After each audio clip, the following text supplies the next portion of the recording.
Okay, 10th grade, so let's take a look at our lesson number 8 in our unit on precise reactions, analyzing solutions. This lesson will not be on your quiz next week. Our lesson for the quiz was our lesson number 7 about percent yield. So we can now add our fourth big idea for this unit, which is how does stoichiometry allow for precise control of chemical reactions?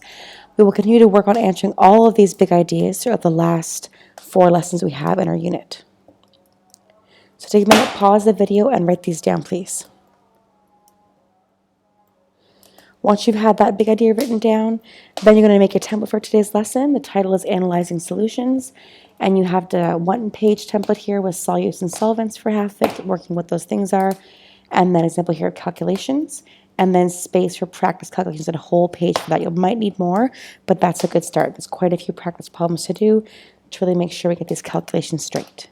So again, pause the video and draw your template.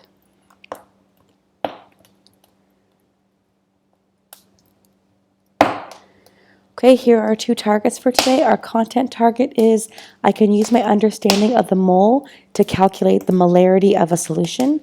And our language target is I can differentiate between solutes, solvents, and solutions. So more key vocabulary words in this unit. We're going to start with solutes and solvents. So in order to analyze solutes and solvents, we first have to define these different terms. So look at this picture here. We have a solute, a solvent, and a solution. And I want you to talk to a desk partner and try to define those terms in your own words based on the clues from the image.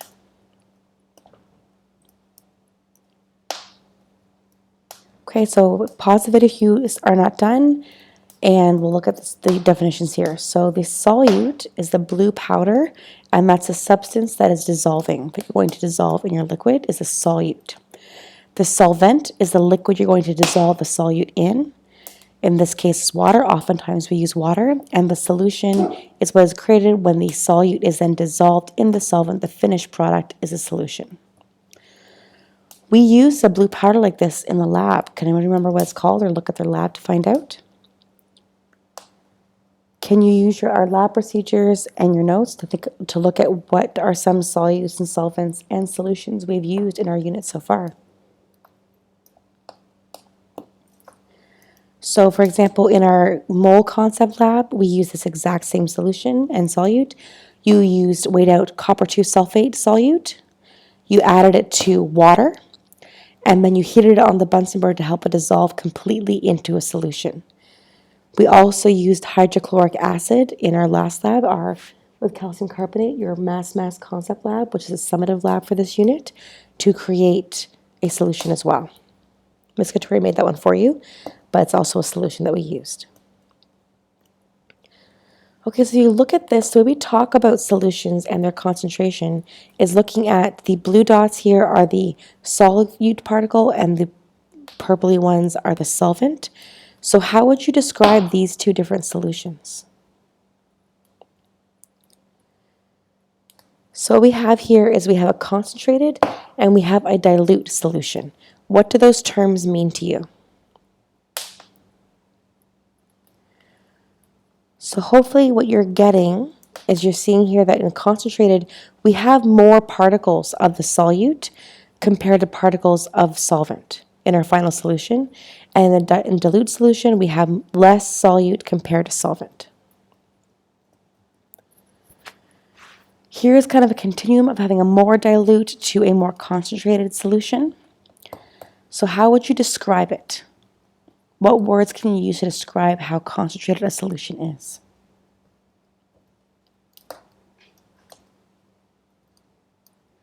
So we can see it's more concentrated, there's more of the solvent. So for example, if I was there in class, we do this with salt and water. If I was to take a big beaker, fill it with water, dump a bunch of salt into it, that would make it really concentrated. If I was to dump out half the solution, would that change the concentration? Not really. It would still be the same as long as it was well mixed. But if I was then to fill the beaker back up with more water and not more salt, that would make it more dilute. Okay, so the way we change the concentration is through adding solvent. We'll dilute the solution and make it less concentrated, or I can increase the solvent and make it more concentrated. And we need to put a number to that. So that's our next step, is talking about how you do with moles. Okay, so when we're looking at this, like the copper 2 sulfate we use in our mole concept lab, we have to use the molarity. So molarity is defined here. It's the number of moles of solute per liter of solution.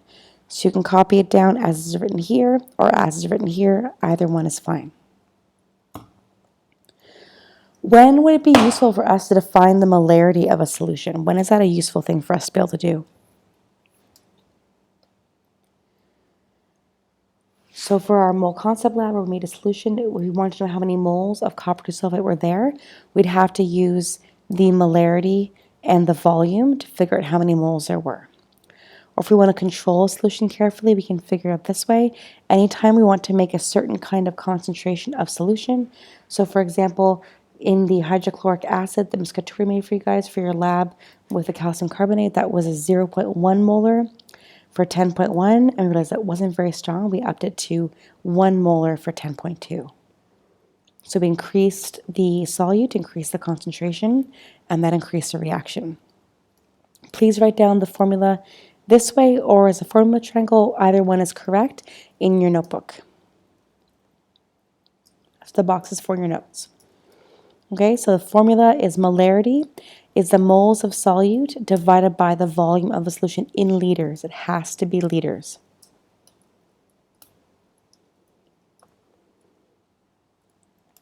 Okay, let's look at some practice questions here. So in many labs, you would need to prepare a certain molarity solution, and to do that, you have to be able to calculate it. So a lot of students in biology IAs and chem IAs in the IB, they have to prepare a solution, and this is how you would do it. Is you have, for example, the moles of sodium chloride. You have 0.75 moles. And you can figure out what mass that is, of course, the mass to mole calculation, and what volume you have of water, whatever solute you're going to use, or solvent you're going to use. You divide them by each other, and here is your molarity, 0.179 molar NaCl. So why don't you guys try another one? So molarity, remember, is just the number of moles per liter, the moles of solute per liter. So try this one yourself. Pause the video and try this calculation. What is the molarity of a solution containing 0.32 moles of sodium chloride in 3.4 liters? Okay, so hopefully you pause the video and you have now your calculations to check. So here is our answer. The molarity is 0.094 molar sodium chloride. So capital M for molar, okay? 0.32 moles divided by 3.4 liters is the molarity. Okay? Now, there's different things you can do with this. Like, you need lots of different units to work with. So it's good to practice using what's called dimensional analysis. We've been using that a lot with our mass equations, where I show you how to cross out the units to make sure we're not making mistakes. The same trick is very helpful for molarity. Okay, so use your units to help you make sure everything's lining up. And remember, your goal is to figure out the molarity of a solution. So here is a simple calculation. What were the steps that were done? Okay, what were the things that were done to figure out the concentration of a solution here? Write them down on the whiteboard, pause the video, write them in your notebook, write them down somewhere.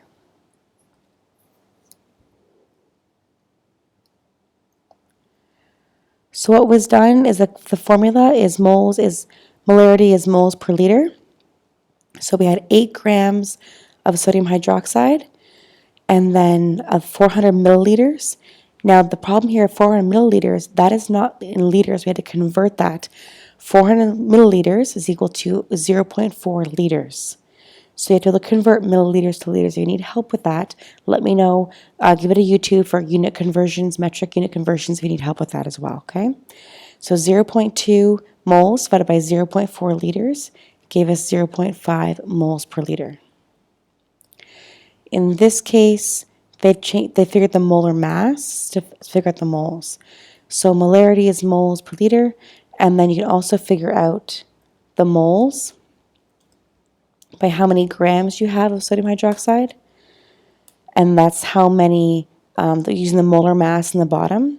So sodium, oxygen, hydrogen, to figure out how many moles there are in 8 grams of sodium hydroxide, and then using the number of moles of sodium hydroxide, then figure out the molarity of this. So this is a mole to mass equation. We have 8 grams of sodium hydroxide. Convert that to moles first, and then use my moles to figure out the molarity. So 2 parts of this thing, which is why it's so important to use dimensional analysis. And we're going to look at the units. Milliliters, moles, or so grams. I have to convert grams to moles using molar mass, and then I use moles and the volume to figure out molarity. These are the kinds of problems you're working on in practice. Okay, here's another one, practice 1. So what is the molarity of a solution formed from 6.75 grams of sodium chloride dissolved in water to make a solution with a total volume of 452 milliliters? So go ahead, pause the video, give the calculation a try.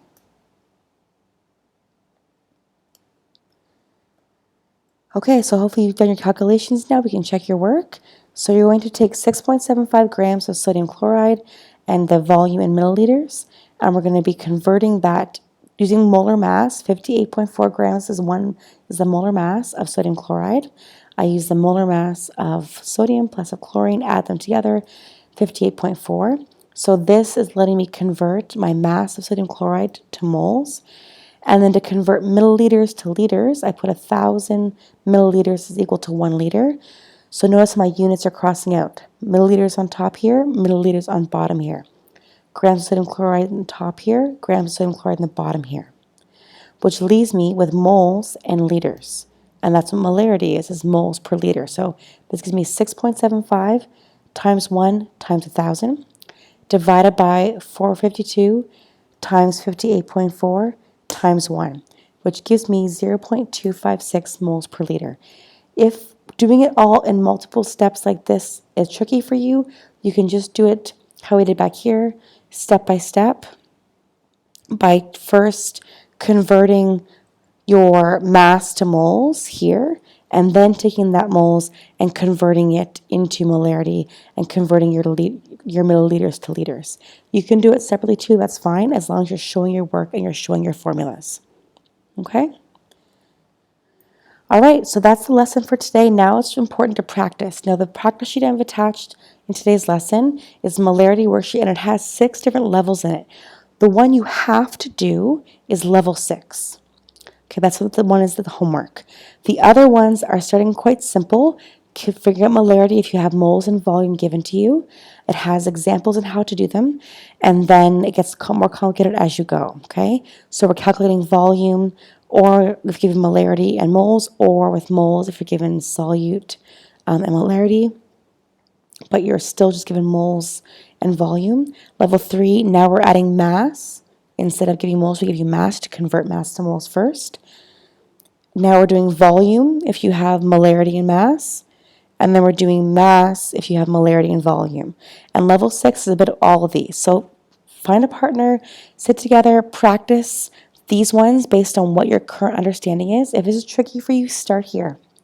If this makes sense, then skip to level 3 where you're already doing mass to moles and see how it goes. If it's too hard, go back a lower level and then keep practicing. Level 6 is one of the ones you have to do, or level 6. It has examples in each level for how to do it in the packet. Use it to help you. If you have questions, please send me an email, ask questions. Ms. Katuri also knows really well how to do it. She does it all the time for lab prep, so ask her as well. She's a great resource. Okay, that's your question. If you haven't updated your formula sheet for this, your homework is going to be to update your formula sheet and study for the quiz. The next class is the quiz. Remember, Mass Lab is due next week, but after the quiz, it'll be due. So the quiz for you guys is Tuesday. Mass Lab is due on Thursday for 10.1. Okay, and work on level 6 of the molarity problems. That's a must do. The other levels, it's your choice to do them or not do them. Okay, hope this is helpful for you, and have a good day. Have good practice, guys.